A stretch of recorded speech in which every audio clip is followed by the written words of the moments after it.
All right, for everyone returning, welcome back.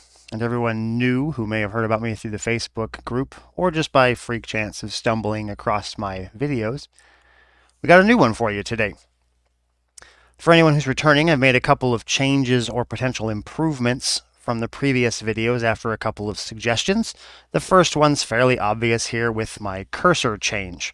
I already had the trailing arrow before, but I've made it this bright kind of magenta fuchsia pink color.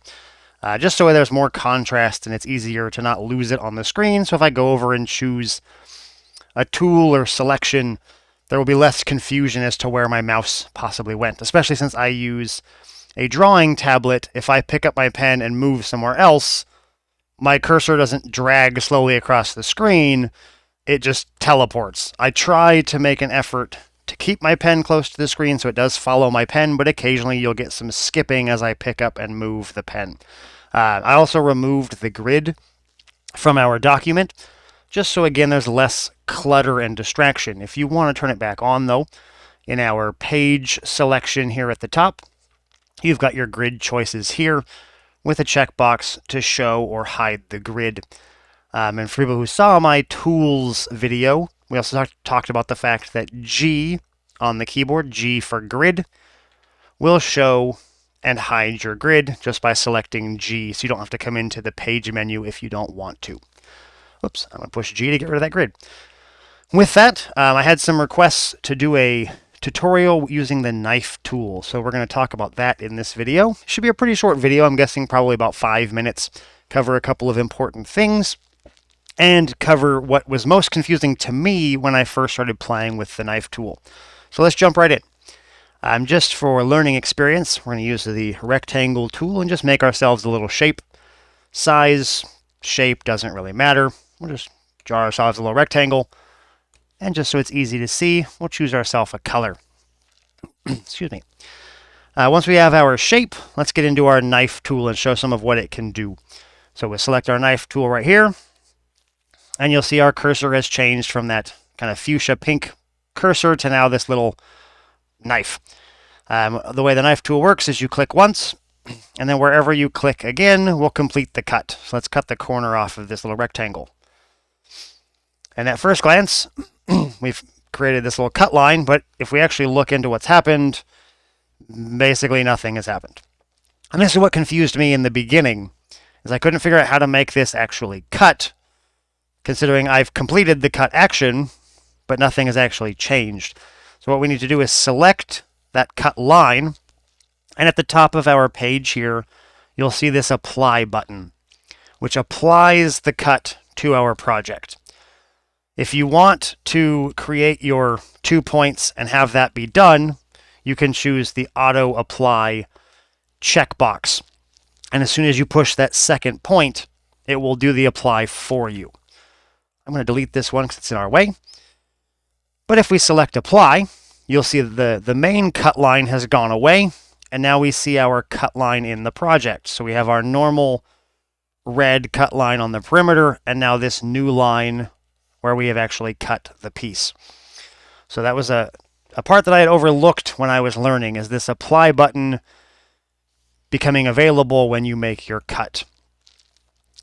So make sure to select apply once you're ready. I've left mine unchecked, however, because say I've drawn this line and realize it's not quite where I want it to be. I can manipulate either my shape to the cut line and or my cut line to my shape. So maybe I wanted my cut line to go immediately or directly through this point. I can zoom in to be a little more precise, move my cut line over, get it right on that point, and then choose apply. Or maybe I wanted it to go through both points, and I realize I've misdrawn my cut. I can select my cut and delete it, go back to my knife tool, and go back through my 2 points. So I like that it's not permanent. You could always, of course, just undo it. But this way I can manipulate the shape or the cut to my preference, to my liking, through both points.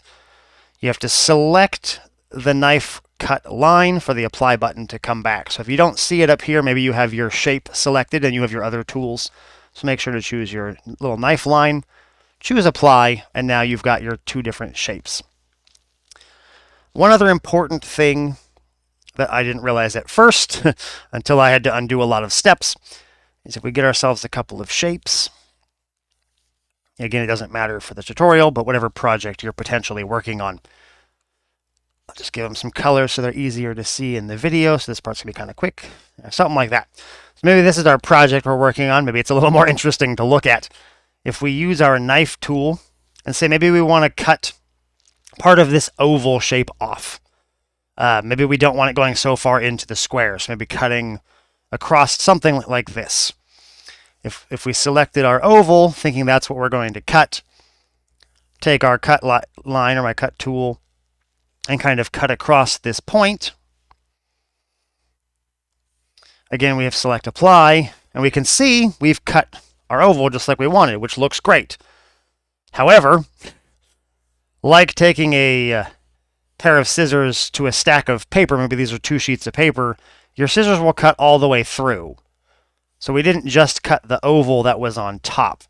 And that's what I had to learn the hard way when I got multiple steps into my project and realized I had to undo like 60 to 100 times. So be careful when you're using the knife tool that if I want it cut right here, that's great, but move whatever else is behind it out of the way, because it's going to cut through every layer on your project, not just the one that was selected or on top. So if we chose our knife tool, applied, and got rid of this little piece, we'll just do delete, and then brought this back over, line up our little edges, maybe we wanted something more like that. Now our cut is successful, and we still have both parts of our project. So those are the biggest things with the knife tool that I have learned. The most important that I missed was this apply button. And again, if you want to just cut and be done, you can auto apply. And then when you select like so, now it's completed the cut. There's no need to go through. You can go with this one and apply it since I had auto apply selected. So if that's easier for you, feel free to use the auto apply.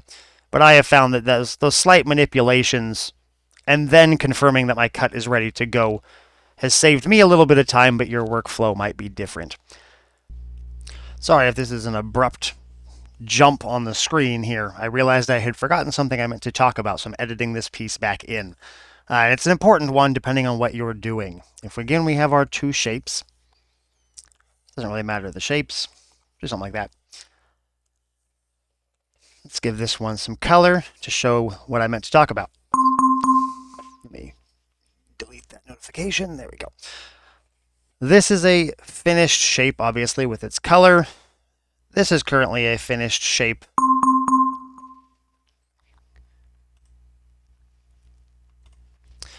This is obviously a finished shape, but yet doesn't have a color assigned to it at this time. It's just transparent here on our color selection, which is an important piece for using the knife tool. As if we use that knife tool again, and we're to cut through this piece and do a similar cut through this piece. Again, we'll apply and apply. This one's been cut like we wanted, and this one's been cut like we wanted, but it hasn't been. And here's where this is important, is if we select this and assign a color, nothing happens. We choose our point selection tool so we can see why. We have cut through basically the wireframe shape. It's no longer a 2D shape, it's now a broken series of line segments. And Silhouette Studio can't assign this a color because it doesn't see it as a shape. Same with this piece here. We have 2 incomplete ends, unfinished ends. So there's nothing here to assign a color to because this isn't a shape as far as the page or as far as the program is concerned. So we can't really do anything with this in its current state. This was a quick, easy fix. So if we did the same rectangle and assigned it color and made that same cut and applied, it's done. So depending on your project, it might be simple just to make it colored and you're modifying the colored and completed shape versus now having two broken parts of a shape.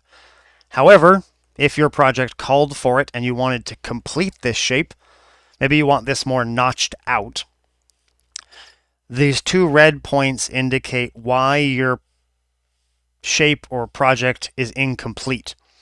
So you need to, in one way or another, connect the two of these together. You can snap them directly like this, which may or may not solve your problem, depending on the effect you're going for, and that will complete it and assign it the color that was currently selected. If, however, that's not what we want, and maybe we want to, like I said, kind of cut this corner off, there's a couple ways we can do that. The way that has worked best for me, if I zoom in so we can see it, is once we're in this point selection mode, you can select it here on the left side, or just double clicking your shape will bring you into this mode where you can see those dots. If you get a spot on the line that isn't too close to a dot, you'll see that you get that arrow with the little line, and you can click and create a point, which now allows me to move this one, and it hinges from the previous point, the same way we can move any other point, and it hinges on the previous one. So maybe we want to bring this over here. I'll hold Shift. Oh, will it not let me in this one? Yeah, I won't hold Shift. Ah, that's disappointing. I can't snap for that perfectly horizontal line, but I can still bring it over here. Something like this. Again, I can go to my line and click to add a point and close off the shape, which again, it will then assign a color. So depending on what you're going for, that's probably the longer option. We're just applying the color and then making our cut finish the shape in just a couple of quick clicks versus trying to modify. If I was going to do something like this, I'd probably do more like the subtract feature, where we can overlap the two, choose our two shapes. We talked about this in another video, so something kind of quick, and choose subtract, and you'll see it'll cut out our shape. So if I was looking for more of that shape and effect, I would use the subtract tool. But I wanted to make sure that it was clear that with one like this, we've cut off just outlines, it breaks the shape, and you no longer get your corner. So I want to make sure that was known, because that could confuse someone who hasn't yet given the shape a color. So I think that's cool for this time. If you have any further questions or something that needs clarification with that, let me know. I'm going to turn that back off because I like it off. And we can do a follow-up, or I can answer any questions either in the Facebook group or in the comment section down below. Just let me know what I may have overlooked or what wasn't clear enough for you, and I'd be happy to explain further. I've got more videos planned in the coming days. I was trying to do them about once a week, but I got a lot of comments and messages related to questions, concerns, and topics. So I'm hoping over the following few days that I can do a few of these short videos, maybe one every 2 or 3 days for the next couple of weeks, and just cover some of the simpler topics like the knife tool. I got a few requests for these tools on the right side of the screen. I covered in my tools video down to, I believe, all of the text settings. So all of this was covered. And then we did a little bit in the subtract window and the offsets. But the rest I've pretty much left untalked about. So I've got some videos coming for those in the near future, and just some other projects like print and cut. I also got a request for the pen adapter or pen holder, and some of what that can do as well. So more projects and more videos soon to come. If you're interested in these kind of videos, feel free to like and subscribe, and we will see you in the next one.